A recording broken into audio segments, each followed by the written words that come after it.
Les Écritures enseignent que le Seigneur construirait une rêverie dans laquelle son Église devrait entrer pour attendre sa venue dans l'enlèvement totalement dépouillée de cette terre, du monde et d'elle-même. Elle devrait être comme un grain nu avec son cœur et ses yeux sur la nouvelle Jérusalem. Cette rêverie se trouve dans le livre du Cantique des Cantiques, où la bien-aimée cherche son bien-aimé sans le trouver jusqu'au moment où elle le trouve.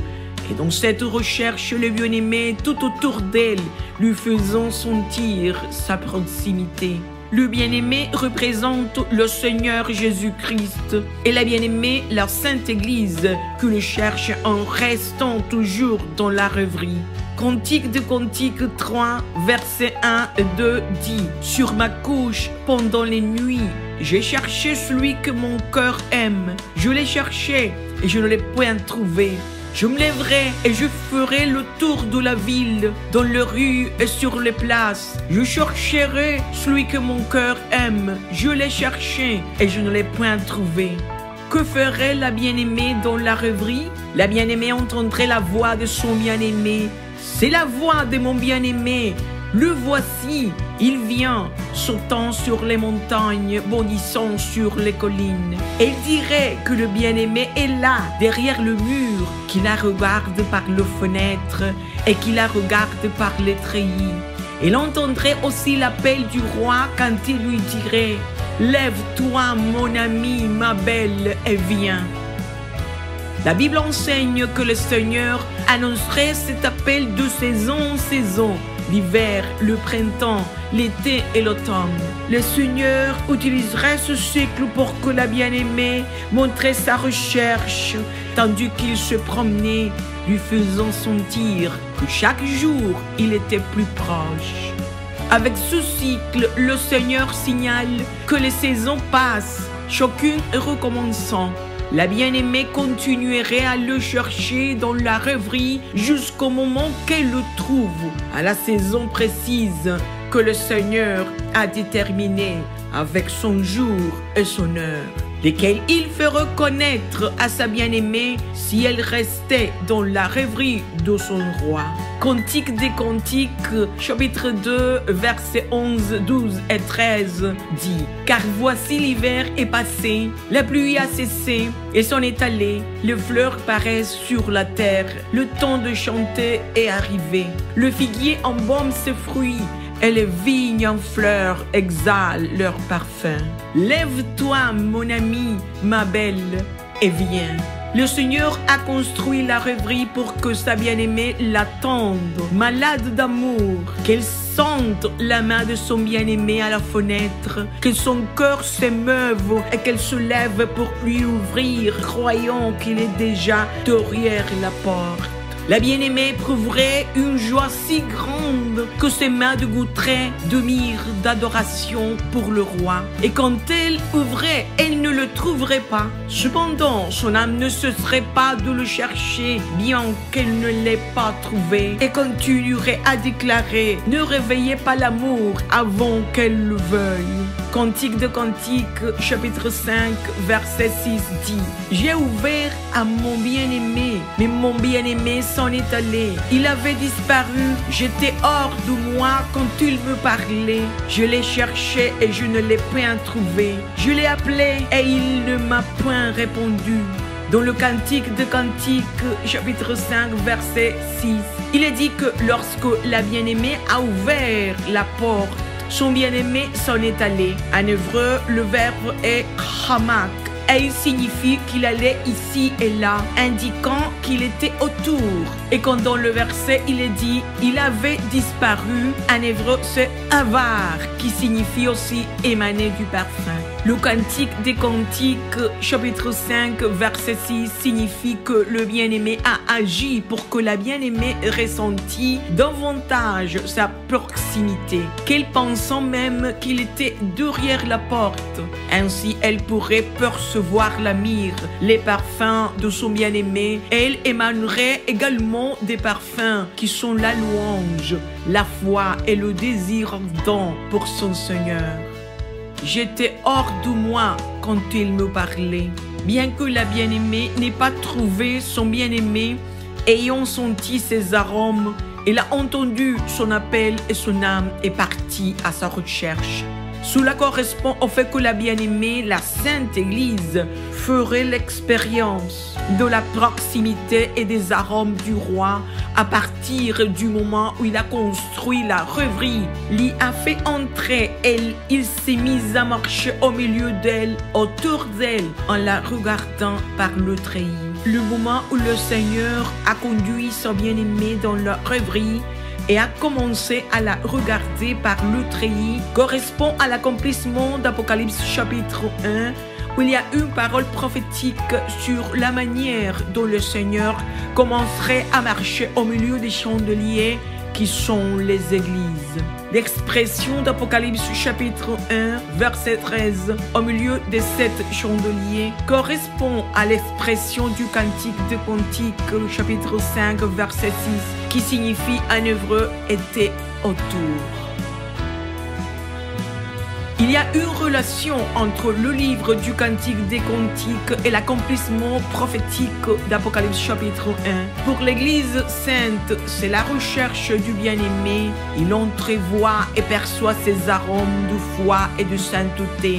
Mais pour l'Église apostate, c'est le jugement que le Seigneur a décidé de faire contre elle, pour l'avoir rejetée et avoir corrompu sa parole et sa foi. C'est pourquoi elle n'est jamais entrée dans la rêverie.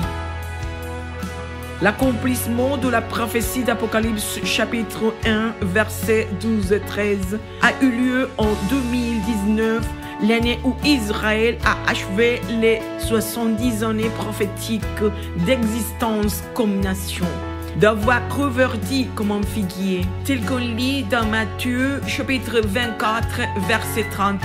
Car Moïse a prophétisé dans le psaume 90, verset 10, « Les jours de nos années s'élèvent à 70 ans, après quoi viendront la colère et l'indignation du Seigneur, c'est-à-dire la tribulation. » C'est en 2019 que le Seigneur a ouvert la rêverie à son bien-aimé pour qu'il y entre. Et c'est à partir de là qu'il a commencé à courtiser sa bien-aimée pour l'amener aux noces de l'agneau.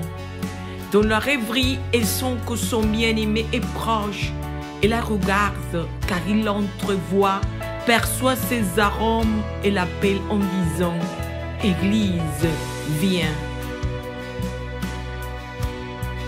C'est en 2019 que le Seigneur appelait l'Église à entrer dans la rêverie pour qu'elle déclare par sa vie qu'elle n'est pas du monde et qu'elle n'est pas dans le monde. Tout comme le Christ l'a déclaré lorsqu'il a dit qu'il n'était pas dans le monde, bien qu'il fût encore sur cette terre. Mais en ce moment-là, il était déjà dans le temps de la consommation de son œuvre rédemptrice. Un temps puissant, intense et douloureux, mais avec le fruit du salut et d'une lignée bénie, une descendance sainte multipliée pour l'éternité.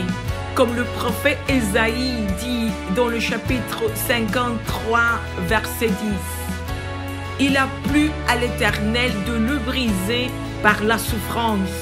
Après avoir livré sa vie en sacrifice pour les péchés, il verra une postérité et prolongera ses jours, et l'œuvre de l'Éternel prospérera entre ses mains. Et je suis glorifié à travers eux. Je ne suis plus dans le monde, mais eux sont dans le monde. Je leur ai donné ta parole et le monde les a haïs. Parce qu'ils n'appartiennent pas au monde, tout comme je n'appartiens pas au monde. Tout comme je n'appartiens pas au monde, ils n'appartiennent pas au monde. C'est en 2019, les 2 et 3 septembre, à Barranquilla, que Dieu a ordonné à l'église Berea de faire le premier congrès biblique, l'église de la fin des temps, l'épouse qui attend son Seigneur. Le Seigneur a énoncé une première parole prophétique dans laquelle il a dit à l'église: je ne suis plus dans ce monde. Non seulement je n'appartiens pas à ce monde, mais je ne suis plus dans ce monde. Je ne suis plus dans ce monde. C'est ainsi que je te dis, Église. C'est ainsi que je veux que tu dises. Les Écritures enseignent qu'avant de faire l'appel final, le Seigneur dirait « Église, viens » dans la rêverie comme préparation. Et cet appel s'intensifierait de même que la bien-aimée éprouverait la proximité de son bien-aimé Jésus.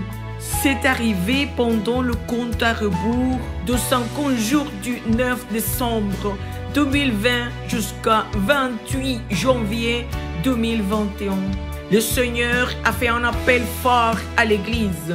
Cet appel s'est répandu sur toute la terre. Le bien-aimé souhaitait que sa bien-aimée entendît sa voix, l'attendit et regarda qu'il était proche, lui ouvrit la porte de son cœur, même si elle ne le voyait pas.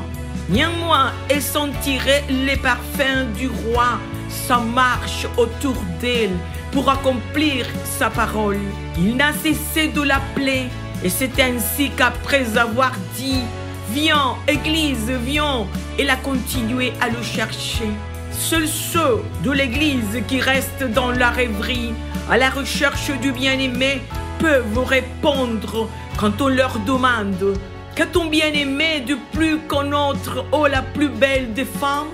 Seuls ceux de l'Église qui restent dans la rêverie peuvent décrire le roi et dire « Mon bien-aimé blanc et vermeil, il se distingue entre 10 000. » Seuls ceux de l'Église qui se sont dépouillés de cette terre pour chercher le roi en l'attendant dans la rêverie peuvent répondre « Son palais n'est que douceur et toute sa personne est désirable. Tel est mon bien-aimé, tel est mon ami, fille de Jérusalem. » Les bien-aimés qui restent dans leur rêverie parlera de son époux, le bien-aimé. Et ceux qui la voient et l'entendent diront « Où est allé ton bien-aimé, oh la plus belle des femmes? De quel côté ton bien-aimé s'est-il dirigé?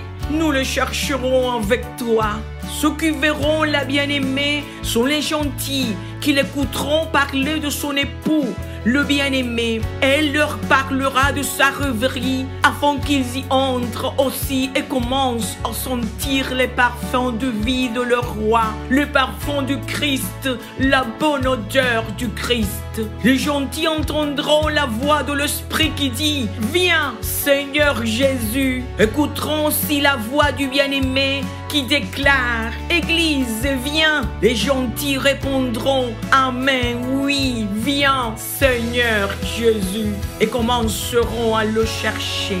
C'est vrai, le roi construit une rêverie spéciale pour sa bien-aimée, dans laquelle elle devait entrer pour l'attendre sans le trouver, pour le chercher sans le trouver. C'est ainsi qu'elle montrerait son amour pour le bien-aimé, et au milieu de l'attente dans la rêverie, l'Église serait immergée dans la parole, attendant, regardant, cherchant, connaissant le roi de plus en plus. Dieu a fait un appel aux églises pour qu'elles entrassent dans la rêverie, mais beaucoup d'églises n'ont pas voulu écouter.